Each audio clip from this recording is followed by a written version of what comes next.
สวัสดีค่ะ Good evening and welcome to Thai PBS World tonight. And right now, คุณเทพชัยยอง is joining me live from home.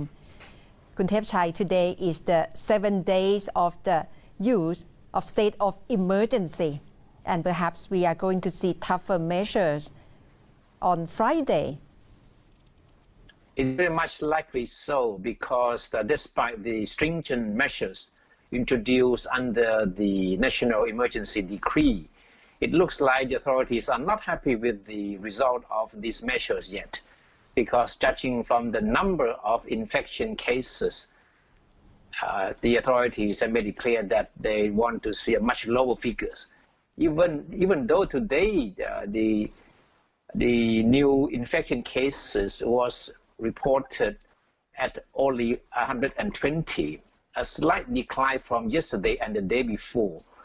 But medical experts believe that as long as the number still exceeds 100 a day, is still a major cause of concern. And that's why a special meeting of the cabinet this coming Friday will be very crucial. The official agenda, the official item on the agenda, as announced by the spokeswoman today, was the discussion of additional rescue measures to help people impacted by the coronavirus outbreak.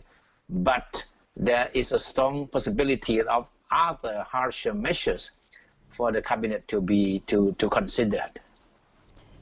Yes, it will be special cabinet meeting session at the government house because they would like to discuss in person and they will be sitting quite far away next from one another to comply with social distancing. But they consider it's really important to have a special meeting session at the government house in order to discuss the situation. On top of the tougher measure, they would like to also discuss on the emergency decree to allow the loan of 2 trillion baht in an attempt to try to alleviate financial burden for people who are facing hardship from COVID-19. And we have talked to a number of insiders in the government, and there shouldn't be any surprise if the discussion of a possible imposition of a curfew is also on the table for the cabinet to consider as well. As the Prime Minister himself, General Prayut Chan-o-cha, a few days ago when he was speaking to the media, he did not dismiss that possibility.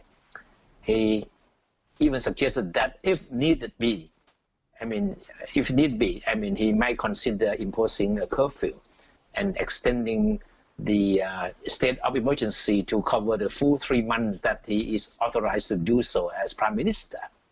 So there could be big news, awaiting us on this Friday.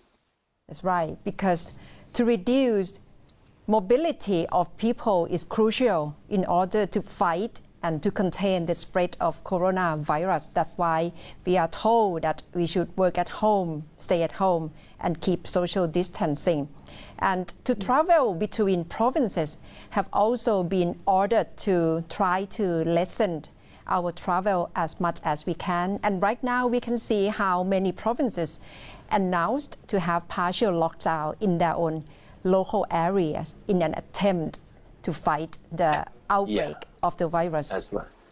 And in just about an hour, Bangkok will see another major change because starting at midnight tonight, that is about an hour from now, all food shops, in fact, all shops, may they be grocery stores or roadside food shop, will have to be closed for 5 hours between midnight and 5 a.m. the next morning.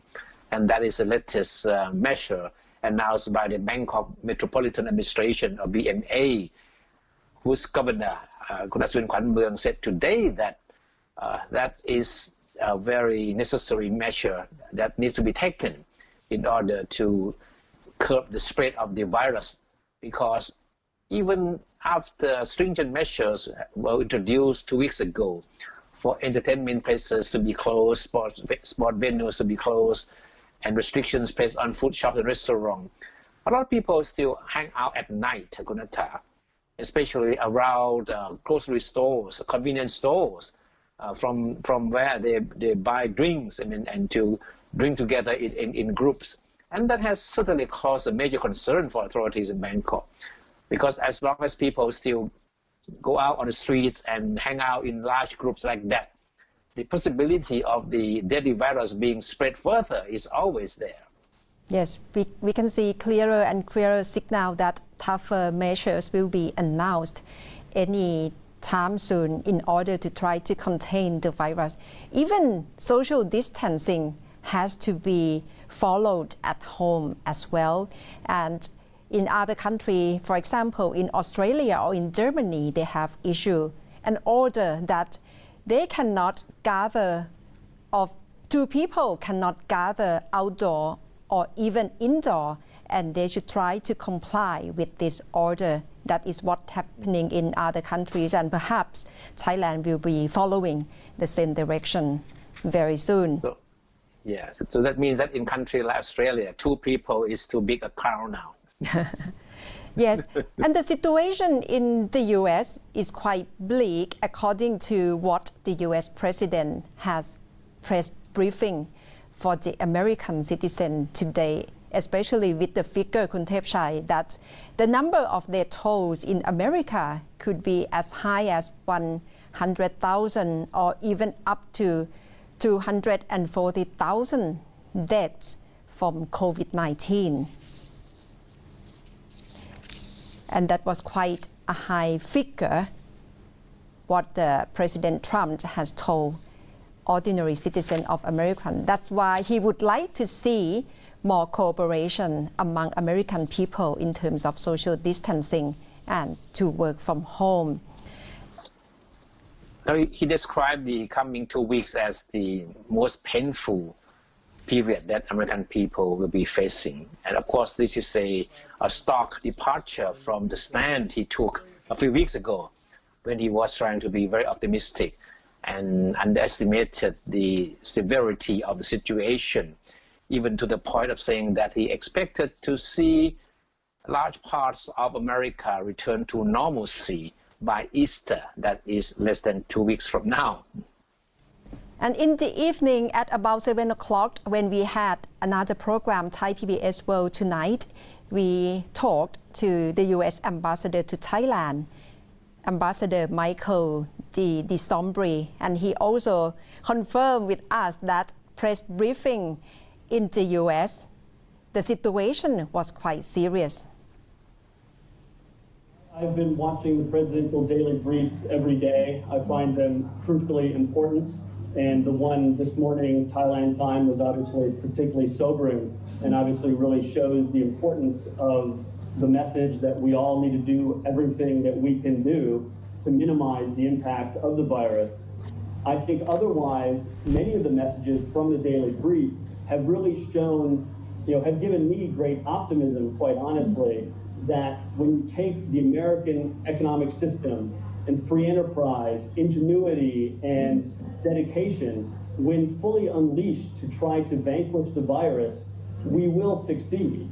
I think what we've seen in the last couple of days is the U.S. now has tested over 1 million people, more than any other country in the world. We're now at a rate where we're testing more than 100,000 people per day. We have 20 new approved methods of testing, including one from Abbott Laboratories that can do a positive test in as little as 5 minutes. We have 10 companies producing ventilators, including Ford and GM and others. And the hope is that not only will we satisfy the need for all of these products in the U.S., but we will be able to satisfy the need globally as the virus continues to spread throughout the world. Thus, we can tell that it's optimism during the time of difficulty in America, Kun Thepchai. Yes, the ambassador also had very nice words or very good basis for what he sees as the very effective ways by Thai authorities and medical experts in flattening the curve of the pandemic. And certainly he really appreciates what the Thai authorities are doing in fighting the virus. Yes, and you can watch full interview with the U.S. Ambassador to Thailand on Thai PBS World page from Thai PBS World Tonight program. And thank you, Kun Thep Chai, for joining me. And that's all from Thai PBS World Tonight.